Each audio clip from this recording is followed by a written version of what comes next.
Hey YouTube.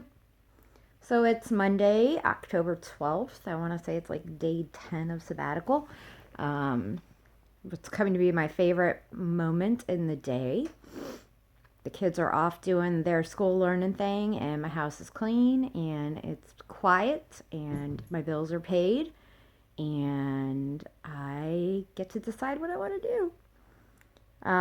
So I didn't make a video yesterday. I know I said I was going to, but we actually had a really good day after Saturday. And I was just kind of enjoying that and enjoying the kids. So Saturday was 15 hours of pure hell. Will woke me up at 4:50 and didn't go down until 7:30, 8 o'clock. And he was definitely off sorts. He's getting his 5-year molar, so we're struggling with that a little bit. And then yesterday he fell down the back 2 steps coming out of my kitchen. Took 10 years off my life. Somehow landed on his tush and only some minor scrapes, thank God, but he scared the hell out of me. So I realized as I was rewatching my own videos that I kind of just jumped into this head first, assuming people knew me, and didn't really give any backstory on any of this, and then jumped into like heavy, deep topics like, hey, my teeth, oh, hey, my mental health, and oh, hey. So I'm assuming most people are finding these through my blog and do know a bit about my backstory. But I know that I tagged my one where I talk about my deep, dark secret in a way that other people who are going through it are denture fetish people. And yes, that's an actual thing. Weird. Find it that way. So these next few videos, I'm going to back it up and kind of give you some backstory on us. So you can maybe understand things a little bit better. So y'all know a whole lot about me at this point in the game. So single mom, obviously. A 14-year-old, and Will's going to be 6 in less than a month. And I had mentioned that Will, I don't even know if I mentioned it, Will has a rare neurogenetic chromosomal syndrome called Angelman syndrome. We're coming up on the 4th anniversary of his diagnosis with that. And it's strange, but you do mark diagnosis dates as an anniversary when something like that happens. It took 2 years to get that diagnosis, and I ended up diagnosing him myself. So it was a really rough 2 years for that poor kid when he was a baby. Lots of hospital stays, lots of tests. He, in doctor terms, is very phenotypically normal. So he looks very normal. And his head was the right size, and he wasn't having seizures. He had respiratory problems and developmental delays, and they attributed that to him being what they call a late-term preemie. He was born at 35 weeks, 2 days.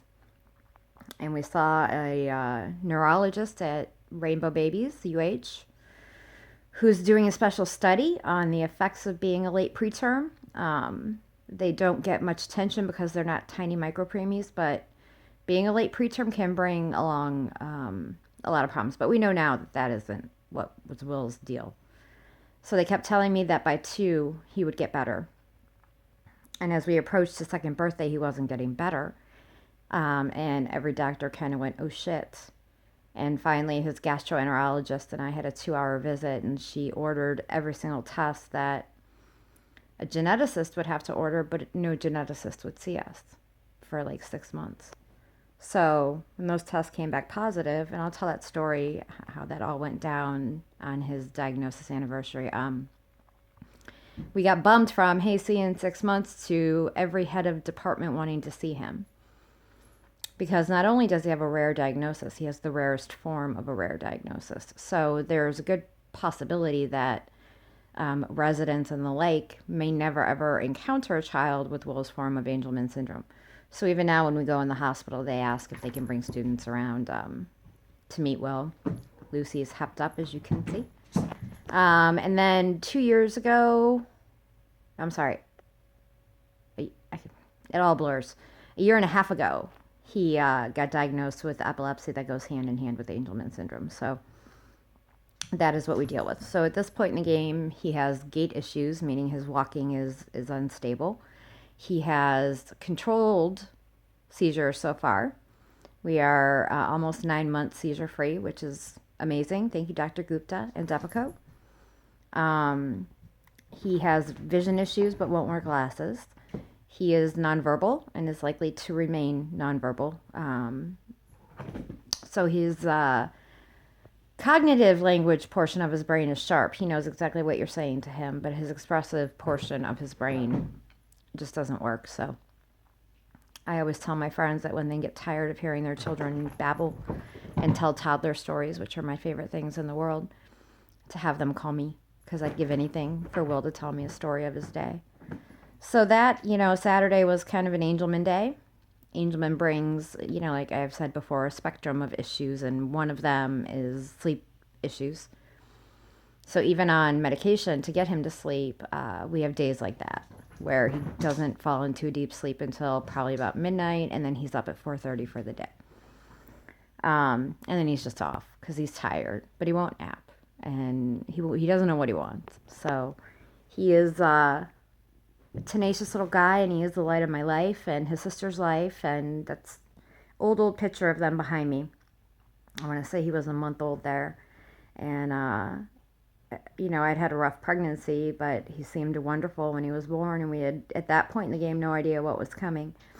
Probably about a month later, he would go inpatient for the first time with bronchiolitis was the initial diagnosis, so we were taken down to Rainbow, and his roommate, they still share rooms down there, they assured us pneumonia, which turned into RSV, so Will got RSV and almost died.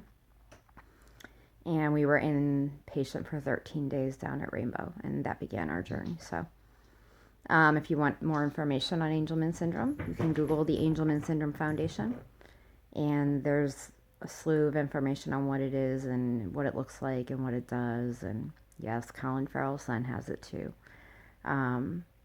I remember when Will got diagnosed, I Googled Angelman syndrome and went to images and saw these images of Colin Farrell. And I remember thinking, does Colin Farrell have Angelman syndrome? No, he has a son with Angelman syndrome, and he's a spokesperson for another nonprofit. So that's how, we get a little bit of press around Angelman syndrome. So a little bit of the backstory of us, a little bit more about Will, and I think I might actually do something productive today, or I may not. I don't really know. I'm about to get attacked by a almost 6-month-old kitten who's teething and has melt the wall awful teething breath. Ooh. Need to get the dog in for a day at the spa, and 3 more weeks of sabbatical. Very excited. Still debating painting my kitchen. Gabby wants her room painted, but has yet to clean it so I can paint it. And I refuse to paint around piles of clothes and crap. I guess that's it. I hope everybody's doing well. My pain is down. I was able to eat yesterday, which is wonderful. And we've slept 2 nights in a row, which is also wonderful. It's a beautiful day. I have a front yard full of leaves, but they're not doing curbside pickup until the end of October, and I really don't want to bag all these leaves, so I'm debating what to do about it. So, you guys can feel free to subscribe to the channel if it's at all interesting to you, or like or dislike a video.